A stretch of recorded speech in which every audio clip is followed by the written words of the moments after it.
मैंने कश्मीर में श्रीनगर में खड़े होकर के कहा, अमरनाथ अमरनाथ बहुत बड़ा तीर्थ यात्रा जाता है।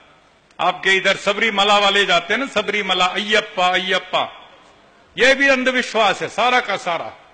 ये तिरुपति भी अंधविश्वास है और ये अमरनाथ भी अंधविश्वास है।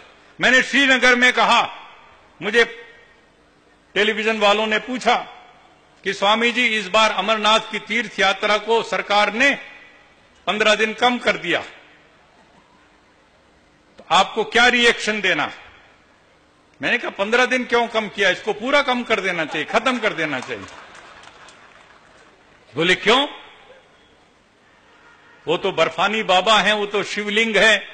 मैंने कहा वो कोई शिवलिंग वगैरह कोई परमात्मा कोई नहीं है, वो तो 13,500 फुट पर हिमालय में पानी ऊपर से टपकता है तो नीचे से बर्फ ऐसे बन जाता है। हम तो भूगोल में पढ़ते थे, स्टेलेक्टाइट स्टेलेगमाइट बोलते उसको, नीचे से ऊपर जो बर्फ जाता है और ऊपर से जो नीचे लटक जाता है।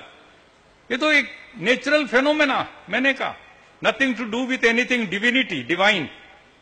कोई इसके ईश्वर परमात्मा का उतना बड़ा उसको तुम बना रहे हो शिवलिंग, बर्फानी बाबा, उसके लिए सब 13,500 फुट पे जाते। गवर्नमेंट को इतना इंतजाम करना पड़ता है, करोड़ों करोड़ों रुपया सेना लगानी पड़ती है सुरक्षा के लिए। ये सब धोखा है, पाखंड है।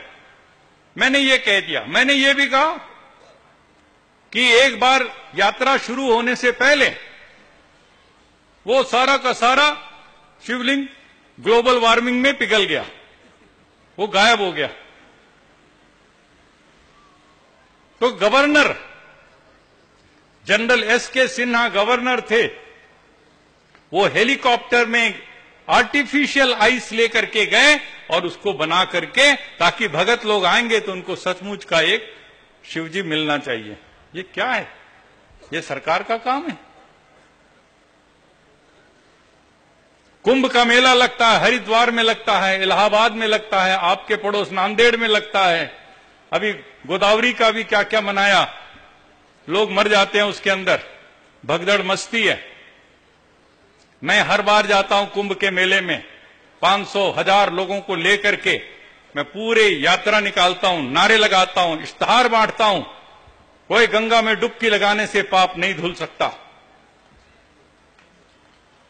और गंदे नदी में नाले में आप पानी में डुबकी लगाओगे तो बीमार हो जाओगे।